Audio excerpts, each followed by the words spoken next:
Is it worth upgrading to the Google Nest Hub Max, or is the original Nest Hub here still the best bang for your buck? Let's get going.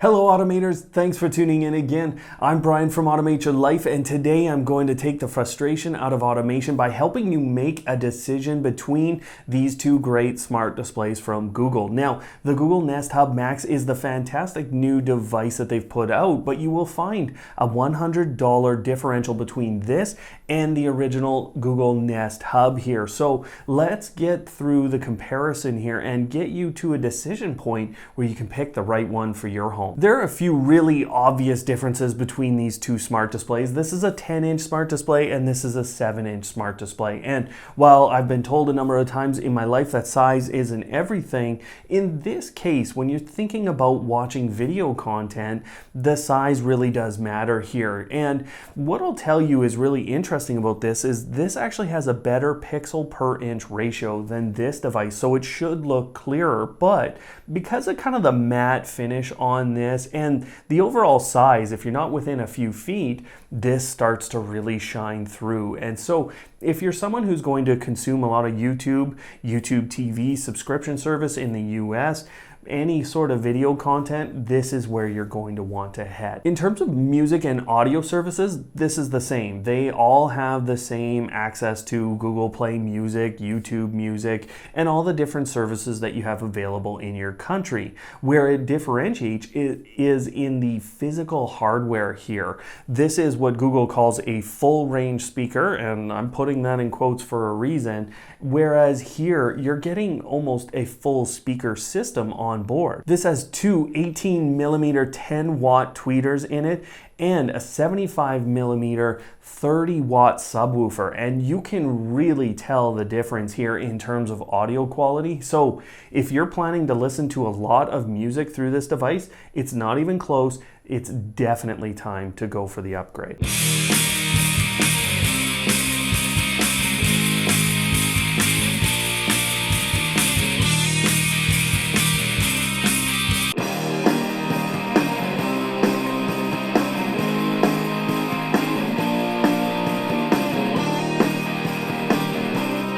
Now this is where the Nest Hub starts to kind of fight back and show its worth here as the less expensive speaker. Now, the Google Assistant is the same on both of these devices. There's really very few capabilities that you're going to have over here that don't exist over here, at least not the things you're going to use on a daily basis. If you want general information, you want to know what the weather is, you want to be able to ask kind of trivia related questions to the device, they both answer it exactly the same. If you want to see your commute to work, if you want to run complex home automation routines, they both work exactly the same way today.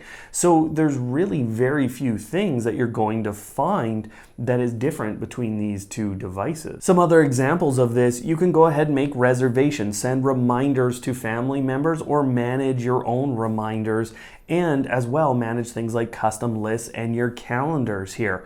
You're really able to do all of those things on these devices. They both have the ability to be casted to or to be chosen as the casted to device in terms of video, and they also can be used to cast to other devices. And that's where the similarities start to diverge, because we have to talk about the camera sitting here. It's a 6.5 megapixel full Nest camera. So this is normally what you go out and buy. It's just in a much smaller form factor from Nest. Now it's embedded in here and there's nothing to speak of over here with the Google Nest Hub. So what you get with this Nest camera though is some of these additional capabilities. And the first one to talk about is probably gestures. And so putting up your hand can start and stop music as long as you're looking at the device and it recognizes, it'll just start and stop that music. You can stop timers and alarms when they're ringing, and you can even stop kind of your interaction with the Google Assistant if you've woken it up by accident or you've decided you no longer need it. A quick hand raise, you don't have to say stop. it just ends the interaction. That camera is also used for facial recognition, and what that instantly does here is very powerful, and I think will become more and more powerful over time.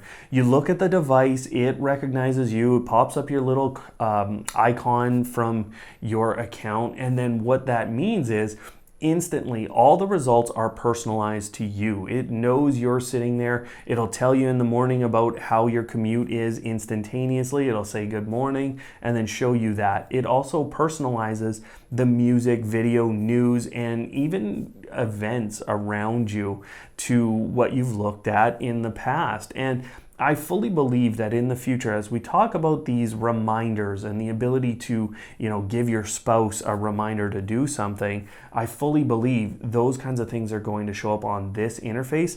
It's not going to be here. It still has voice recognition, but face recognition is a much more powerful feature. And the last big thing are the duo video calls that you can make with this device. And I didn't kind of understand how much more powerful this was going to be than other smart displays with the camera, but as I sat there and made my first couple of calls, the camera was moving, panning, and sticking with me, so I could actually move around the room and have a very different experience. It zoomed in, it zoomed out, and it tracked me all over the room, and this made the video calling experience very different to me, and it became something that I instantly started to use instead of just making phone calls. And when I look at this list of features that we gain just from the camera here, and I think about living kind of my daily smart home life, the facial recognition, the gestures, and even the security camera component of that Nest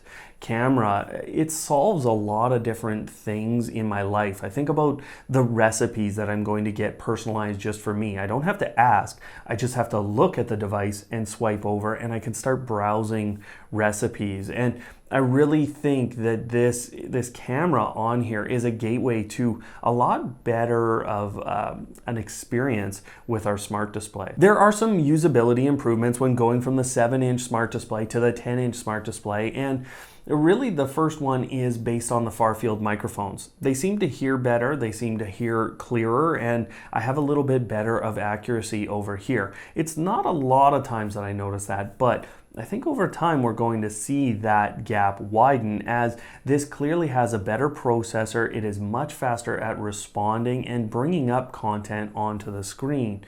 Now, on top of that screen, I think the interface was truly the interface that we've been used to using over here. I think Google built it for this display, and it fits much better. I don't have to be so accurate with my taps, and it's really just an easier interface to navigate overall. Now, there's some other future looking things that might tell you this is the right device to consider. And this is always a bit of a gamble with Google. So keep that in mind, that future promises or future things that I'm seeing aren't necessarily guarantees. But I'll give you the example of the first one. Stadia is a new gaming service coming out, and we know that you'll need a Chromecast Ultra to be able to stream that service to any display or TV. Now, they haven't come out and explicitly said this one has it, this one doesn't. They haven't said anything like that, but it's not here. I'll guarantee you that. It could be here, and neither is the Thread certification. Now,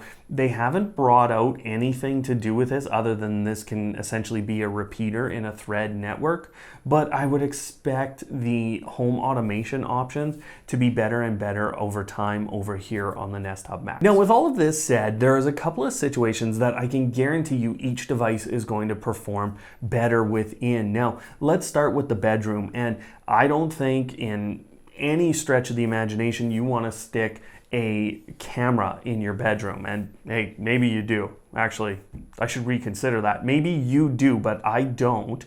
And so I'm going to put the Google Nest Hub in any bedroom situation. The other thing with that is it's so small, the footprint is so small, it can kind of hide away, it can sit and really not be present unless you want it to be present in the room. So it really has, for us in our home, sat out of the way, and we really just use it when we want to, and it works so perfectly with its dimming capabilities and just the size of the screen. It works so perfectly in the bedroom. In the kitchen though, this is the only device I think I'm going to stick. Now if you don't have the room in your kitchen, I get that, but if you have room for it, definitely you're putting this in there. The gesture capability, how important that's going to be, the facial recognition in terms of getting recipes, asking for your music, or asking to video call people as you're cooking and having it move with you. You can actually still keep moving around your kitchen. So this device, especially in the noisy environment and with the improved speaker, the improved look and feel of the videos, you're only going to want this in a kitchen space. Now, my final recommendation, if you are going into a public space in your home where a number of people go, my recommendation is actually to stick with this device. If you can physically fit it in the space, go here. The music, video, the video calling, and all of the facial recognition capabilities over time are going to make this much more powerful. I think you're going to want some of these other features that we're going to see over time, and this just isn't going to stay with it. So that's my official recommendation. It is worth the $100 if you're really looking at those features, and I think it's also going to give us a better future with this device. So that's my official recommendation, guys. Now you can go and learn more about both of these devices with the two links you see on screen. If you're kind of bearing down on the Nest Hub Max, then you can go ahead and watch that playlist, or you can go watch the playlist on the Nest Hub. Otherwise, guys, don't hate, automate.